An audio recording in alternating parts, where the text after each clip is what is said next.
तो अब बात करते हैं हिमाचल की, जहां हिमाचल में भी जो है 10 जुलाई को 3 सीटों पर उपचुनाव होगा। उत्तराखंड की 2 सीटों पर, वहीं हिमाचल की 3 सीटों पर उपचुनाव होना है। 13 जुलाई को रिजल्ट आएगा।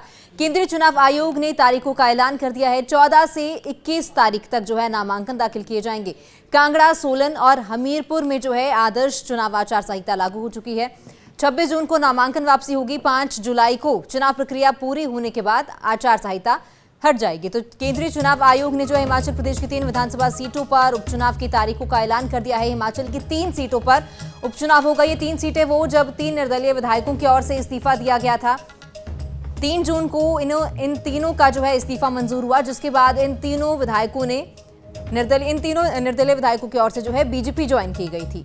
तो एक बार अब जो है फिर से चुनाव होना है, उपचुनाव होगा। हिमाचल की 3 विधानसभा सीटों पर 10 जुलाई को उपचुनाव होगा और जो है 13 जुलाई को मतगणना होगी। सोलन जिला की नालागढ़, हमीरपुर और कांगड़ा की देहरा विधानसभा सीट पर आगामी 10 जुलाई को मतदान होना है और इसके लिए 14 से 21 जून तक नामांकन भरे जाएंगे। पंजाब की जालंधर वेस्ट सीट से जो है इसी दिन उपचुनाव की घोषणा कर दी गई है।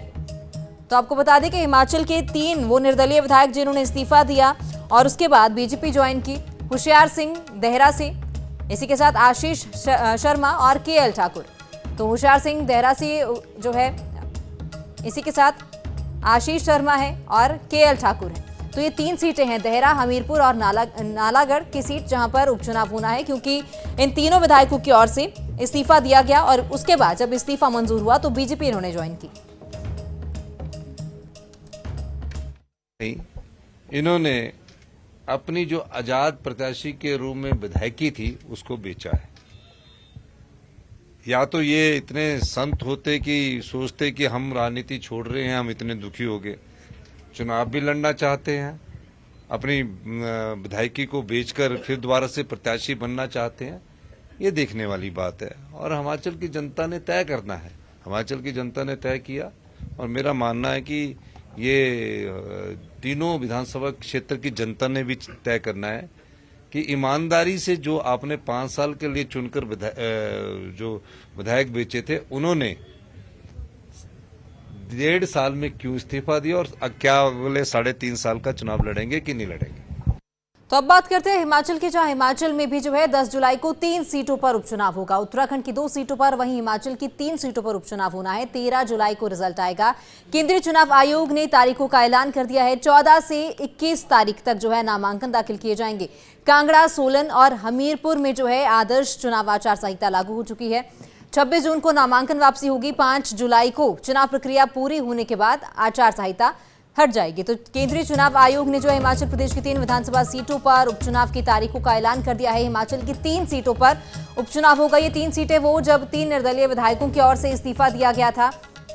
3 जून को इन तीनों का जो है इस्तीफा मंजूर हुआ, जिसके बाद इन तीनों निर्दलीय विधायकों की ओर से जो है बीजेपी ज्वाइन की गई थी। तो एक बार अब जो है फिर से चुनाव होना है, उपचुनाव होगा। हिमाचल की 3 विधानसभा सीटों पर 10 जुलाई को उपचुनाव होगा और जो है 13 जुलाई को मतगणना होगी। सोलन जिला की नालागढ़, हमीरपुर और कांगड़ा की देहरा विधानसभा सीट पर आगामी 10 जुलाई को मतदान होना है और इसके लिए 14 से 21 जून तक नामांकन भरे जाएंगे। पंजाब की जालंधर वेस्ट सीट से जो है इसी दिन उपचुनाव की घोषणा कर दी गई है। तो आपको बता दें कि हिमाचल के 3 वो निर्दलीय विधायक जिन्होंने इस्तीफा दिया और उसके बाद बीजेपी ज्वाइन की, होशियार सिंह देहरा से, इसी के साथ आशीष शर्मा और केएल ठाकुर। तो होशियार सिंह देहरा से जो है, इसी के साथ आशीष शर्मा है और केएल ठाकुर है। तो ये 3 सीटें हैं, देहरा, हमीरपुर और नालागढ़ की सीट, जहां पर उपचुनाव होना है, क्योंकि इन तीनों विधायकों की ओर से इस्तीफा दिया गया और उसके बाद जब इस्तीफा मंजूर हुआ तो बीजेपी इन्होंने ज्वाइन की।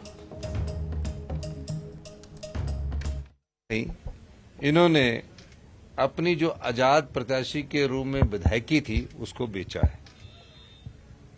या तो ये इतने संत होते कि सोचते कि हम राजनीति छोड़ रहे हैं, हम इतने दुखी हो गए, चुनाव भी लड़ना चाहते हैं, अपनी विधायकी को बेचकर फिर दोबारा से प्रत्याशी बनना चाहते हैं। ये देखने वाली बात है और हिमाचल की जनता ने तय करना है। हिमाचल की जनता ने तय किया और मेरा मानना है कि ये तीनों विधानसभा क्षेत्र की जनता ने भी तय करना है कि ईमानदारी से जो आपने 5 साल के लिए चुनकर जो विधायक बेचे थे, उन्होंने 1.5 साल में क्यों इस्तीफा दिया और क्या अगले 3.5 साल का चुनाव लड़ेंगे कि नहीं लड़ेंगे।